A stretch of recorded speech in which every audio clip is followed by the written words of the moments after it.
Se rendre compte de la réalité économique de la Nouvelle-Calédonie et rencontrer ses acteurs. C'est l'objet de la visite qu'effectuent actuellement les responsables du MEDEF national en Nouvelle-Calédonie.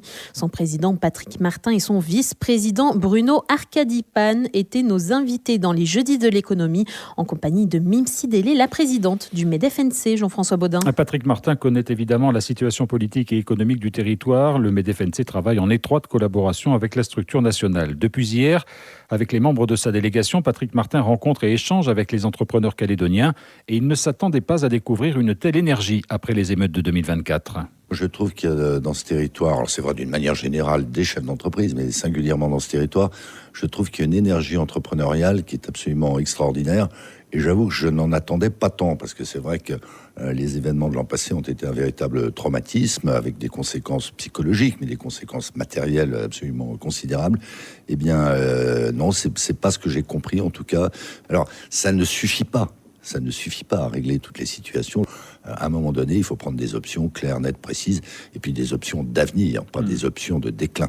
Et pour que les choses avancent et que la Calédonie sorte petit à petit de l'ornière économique dans laquelle elle est plongée, il faut aussi réussir à faire coïncider d'une certaine façon le temps politique et le temps économique, car les enjeux sont d'importance et nécessitent une véritable stratégie, estime Patrick Martin. Quand on parle d'enjeux aussi importants que les enjeux de souveraineté, je fais référence bien sûr au nickel, mais pas que, avec des investissements en regard qui sont des investissements lourds, il faut qu'il y ait le déploiement d'une stratégie très concertée, bien sûr en amont, et qui embarque, je dirais, toute la société néo-calédonienne, mais dont le déploiement prendra forcément des années. Je parle d'infrastructures portuaires, je parle de filières agricoles, je parle d'investissements dans l'énergie. Et donc, il y a une espèce de contradiction sur laquelle je ne porte pas de jugement de valeur, parce que par définition, on a un infini respect pour les élus du peuple. Hein. Mais il y a une espèce de contradiction, effectivement, entre des logiques et des calendriers à proprement parler politiques, et cette nécessité, cette impérieuse nécessité pour le monde économique d'avoir une visibilité, d'avoir une stabilité, d'avoir une vision. Pour cela, la mise en œuvre de réformes est donc nécessaire. C'est le travail qui est mené au sein de la commission interministérielle présidée par Claire Durieux, qui s'est fixé un calendrier de travail et des moyens qui vont permettre, espère la présidente du MEDEF-NC, Mim Sidélé, de travailler sur un tempo soutenu rendu nécessaire par l'urgence de la situation. La méthode, elle est éprouvée. On travaille de façon concertée avec les partenaires sociaux et l'État depuis un long moment. On ne va pas réinventer l'ensemble des propositions qui sont pour la plupart déjà sur la table. Mais là, il y a une notion de tempo. C'est important pour nous, un calendrier qui est tenu et qui doit l'être d'ailleurs, parce qu'on a beaucoup parlé de ce temps qui joue contre nous pour mettre en œuvre les réformes. Et là, il y a cette notion de temps court sur une partie des réformes à mettre en œuvre. La nouveauté, c'est aussi l'ingénierie mise à disposition par l'État qu'on réclamait depuis longtemps pour nous aider justement à aller plus vite, pas à décider à notre place, mais au contraire à nous accompagner pour aller plus rapidement sur les dossiers les plus techniques. Bien sûr, le MEDEF, il prendra toute sa part et nous souhaitons avancer à un tempo soutenu. Nous avons profité de la présence de Patrick Martin pour évoquer quelques grands sujets de l'actualité en métropole et notamment la suspension de la réforme des retraites annoncée par le Premier ministre Sébastien Lecornu. Le président du MEDEF estime que ce n'est pas une bonne solution. Il souhaite que la réforme soit appliquée. On ne le souhaite pas pour le MEDEF, ni même pour les entreprises elles-mêmes, on le souhaite pour le pays. Parce que finalement, la France est en train de se déclasser progressivement, et particulièrement en termes de pouvoir d'achat par habitant. Quand on voit que l'Allemagne, la Hollande, maintenant, ont un pouvoir d'achat par habitant supérieur de 15, 20, parfois 40% à celui des Français, alors que ça n'était pas le cas il y a 20 ou 25 ans, ça doit interroger. Quelle est la réponse ? La réponse, c'est qu'il faut travailler plus.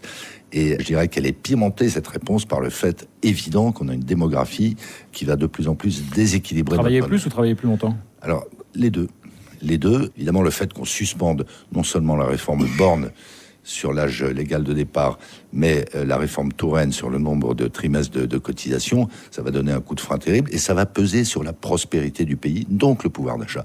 Et en ce moment même, on est en train de suspendre, peut-être d'annuler, disons les choses, ces réformes des retraites, et on a un projet de budget qui va taxer plus encore les investisseurs et les entreprises, donc le capital.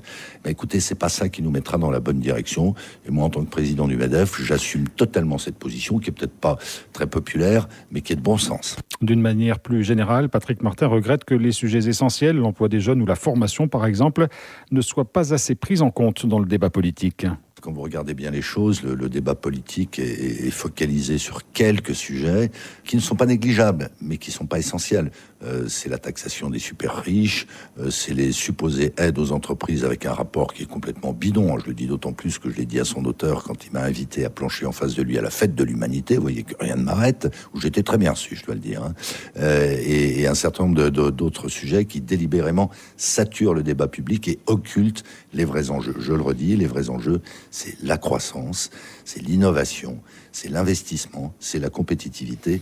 Et je finis en vous disant que je suis profondément choqué, y compris des formations qui historiquement et je dirais philosophiquement devraient s'y intéresser, ne parlent même plus d'emploi et parlent encore moins des jeunes. Je pense que c'est beaucoup plus important que d'aller chercher 1 milliard ou 2 milliards d'euros au risque de dissuader les investisseurs de venir en France. Des extraits des jeudis de l'économie auxquels participait également Bruno Arcadipane, vice-président du MEDEF et président d'Action Logement.